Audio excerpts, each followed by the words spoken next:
네, 안녕하세요. 대감학원 평고 전담 강사 예지쌤입니다. 일단 어제 영어를 끝으로 해서 평고 전체 시험 다 마무리가 되었고요. 1학년 첫 시험이었는데 준비하느라 많이 힘들었을 거예요. 그럼에도 불구하고 끝까지 잘 완주해줘서 너무 대견하고요.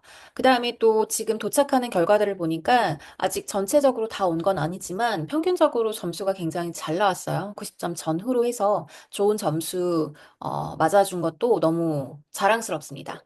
일단 이번 시험 어떻게 출제가 되었는지 좀 살펴보도록 하겠고요. 우리가 요거를 기반으로 해서 또 기말고사 대비도 잘 해야 되겠죠? 일단 출제 비중을 먼저 살펴볼게요. 어, 평고는 교과서, 이제 사과 지문 하나, 그 다음에 부교재인 스툭라이트 영어, 그리고 25년 3월 모의고사가 원래 범위였습니다. 그런데 애초에 사전에 범위를 고지할 때 소재를 연계한 지문 변형이 될 거다라고 예고를 했었어요. 그런데 소재만 연계한 외부 지문, 이 세 문항 정도 출제가 되었더라고요. 그러니까 전혀 대비하지 않은 지문들이에요. 그래서 부교재의 비중이 제일 많이 높았고요. 그 다음에 모의고사는 범위가 적었던 만큼 5문제 정도 출제가 되었습니다. 그리고 교과서에서는 한 문제 이렇게 출제가 되었어요. 네, 일단 전체적인 총평입니다. 난이도는 중에서 중상 정도로 제가 잡아봤는데 일단 지문 변형률이 높았기 때문에 어렵다, 까다롭다라고 느꼈을 수도 있을 것 같아요. 그런데 사전 대비가 좀 어느 정도 되어 있다면 그래도 중정도로 무난하지 않았을까 싶습니다. 일단 그도 그럴 것이 도표나 실용문, 목적과 같은 쉬운 지문 비중이 꽤 높았고요. 서술형이 없었어요. 그리고 선지 어휘도 대체적으로 무난했고 헷갈리는 요소가 없었거든요. 그러니까 지문의 맥락을 전체적으로 잘 파악하고 소화했다면 지문 변형이 일부가 되었더라도 괜찮았을 거란 얘기입니다. 다만 그런 부분에 대해서 사전 대비가 되어 있지 않았던 친구들의 경우에는 까다롭다, 어렵다라고 느꼈겠죠. 그래서 지문 변형 어떻게 되었는지 잠시 뒤에 좀 살펴보도록 하겠고요. 그 다음에 이제 기말고사 때는 우리가 어떻게 대비를 할까? 일단, 그 변형이나 외부 지문, 출제가 되는 그런 트렌드는 계속 유지가 될 것 같아요. 그래서 전체 지문을 읽어내는 힘이나, 그 다음에 지문에 대해서도 큰 그림, 맥락과 주제를 읽어내는 역량은 계속해서 기르셔야 될 것 같아요. 어떤 지문이 오더라도. 그 다음에 모의고사 대비하듯이 공부를 하셔야 됩니다.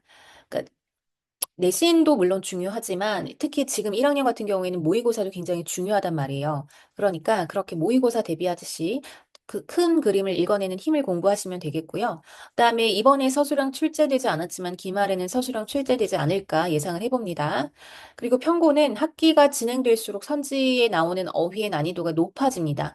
계속 이 정도일 거라고 생각하시면 안 돼요. 계속해서 어려워지는 난이도에 대비를 해서 어휘력을 향상시킬 필요가 있습니다. 여러분 단어 공부하시는 거 너무 싫어하시는데 지문을 대비하더라도 선지에 나와 있는 어휘를 모르면 선택할 수 없어요. 그러니까 이번엔 쉬웠다라고 보셔야 돼요. 계속 이 정도일 거라고 예상하시면 안 됩니다.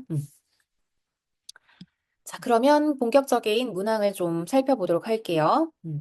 그래서 요렇게 일단 변형이 된 거는 아주 기본적인 형태예요. 근데 이번에 실용문과 목적 등이 쉬운 지문이 많이 출제가 되었던 이유는 어, 자, 원래 기존의 실용문을 가지고 선생님이 목적이라는 유형으로 바꿔서 내셨구나. 아니면 목적, 즉 편집글에 나와 있던 소재를 가지고 이렇게 실용문으로 바꿔서 출제를 하셨거나 요런 문항들이 한 네 문항 정도 되거든요. 그러니까 쉬운 지문이니까 충분히 풀 수 있었을 거고요. 자, 그다음에 주장하는 문제입니다. 주장 물어보는 문제. 주제나 마찬가지죠. 우리가 모든 지문에 대해서 주제 다 정리를 했고 심지어 주제문이 명확한 지문의 경우에는 주제문 아예 자료에다가 표시를 다 해줬단 말이야. 그 부분 그대로 출제가 됐어요. 이것도 마찬가지입니다. 함축 의미. 함의는 뭐다? 주제일 가능성이 높다. 혹은 마이너스 주제일 가능성 높다. 그렇게 얘기를 했었죠. 그래서 함의에 대해서 문제 접근하는 방식도 배웠고, 그 다음에 요즘은 이 부분 함의 출제될 수 있으니 어떤 의미를 담고 있는지 정확하게 이해하셔야 돼요. 라고 얘기했던 부분 그대로 출제됐죠. 그 다음에 요지 파악하는 거, 한글 선지니까 우리는 더 어렵게 대비를 했었습니다. 주제, 똑같아요. complex mechanism, complex foundations, 그 다음에 shaped, multiple interacting factors, various elements, 그 다음에 이렇게 다양한 요소들이 shape our well-being, 우리의 건강을 형성한다. 이미 다 대비되어 있었던 어휘들이죠. 요것도 마찬가지예요. 그 다음에 요게 이제 소재를 연계한 외부 지문의 예시인데 이게 우리가 대비한 원 지문입니다. 자, 원 지문에 원래 푸드 마케팅을 소재로 했던 지문 중에 일부에 음식 선호도에 관련된 부분이 잠깐 나왔었어요. 음식 선호도가 매우 초기 이른 단계부터 발달을 하기 시작하고 그렇기 때문에 부모님이 굉장히 중요한 역할을 한다라고 이렇게 한 일부 언급이 되었었던 요거를 가지고 지문을 출제하신 거예요. 아예 이제 음식 선호도를 핵심 주제로 잡으셔서. 그래서 How food preferences, 음식 선호도가 이제 초기 노출에 의해서 형성이 된다. 요게 이제 주제가 됐었죠. 자, 그다음에 얘도 마찬가지로 우리 교과서에 AI에 의해서 예술 작품이 탄생되는 그 부분에 대한 소재를 가지고 외부 지문 출제하신 거고 일치 문제이기 때문에 쉽게 풀 수는 있었을 거예요.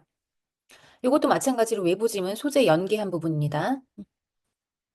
어휘 문제예요. 어휘 문제로 출제될 가능성 높은 지문 파란색으로 표시를 다 해서 우리 수업 시간에 대비를 했었고 대비한 부분에서도 출제됐었고 우리 문제 자체로도 변형 문제로도 풀어봤었죠.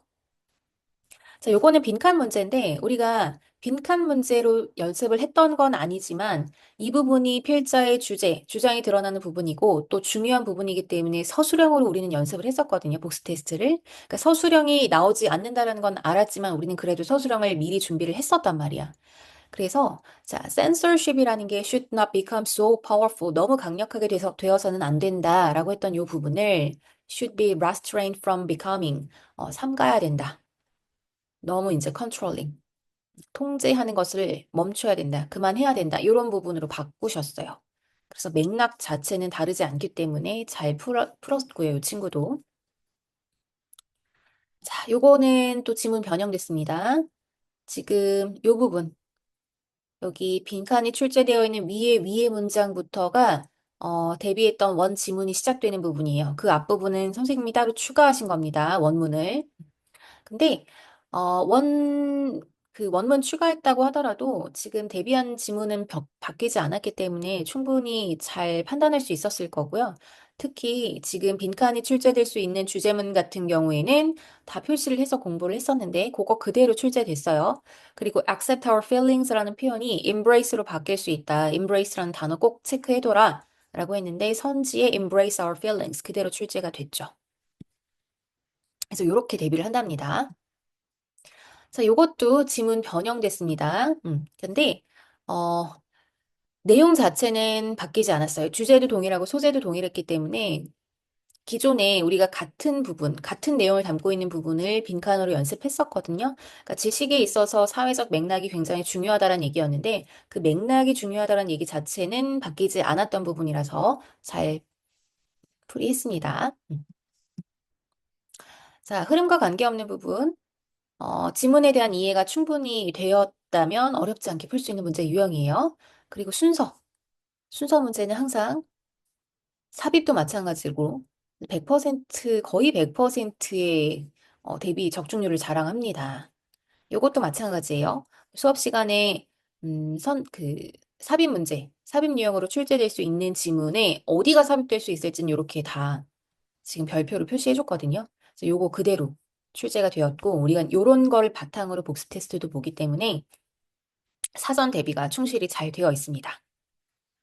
지문 변형된 요약문 문제 유형이에요. 요거는 어떻게 변형이 되었냐면 지금 요약문을 기준으로 해서 A번 빈칸이 들어가는 부분까지는 변형되지 않았습니다.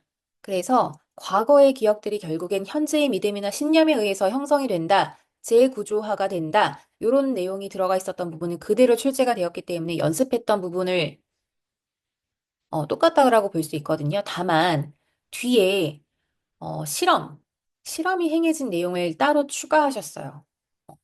실험이 실행이 되었고, 그 다음에 그 연구 결과가 보여지는 게 무엇인지에 대한 내용을 추가하신 다음에 그 결과에 대한 부분을 지금 요약문 빈칸으로 뚫으셨거든요. 그런데 다행인 거는, 죄송합니다. 자, 여기죠. 다행인 거는 지금 지문에 박스 표시되어 있는 부분을 보시면 아시겠지만 그대로 단어 바뀜 없이 related 그대로 출제가 되었어요. 그래서 이 부분에 해당되는 곳이다라는 것을 파악했다면 집어넣는 것 자체는 어렵지 않았던 것 같아요. 자, 그다음에 마지막 문제도 지문 변형하셨는데 요 박스 쳐져 있는 부분이 원 지문입니다. 그래서 원 지문에서는 아이들에게 일부 제한이 필요하다. 제한 한 개를 만들어 줘야 된다라는 내용이 핵심 주제였어요.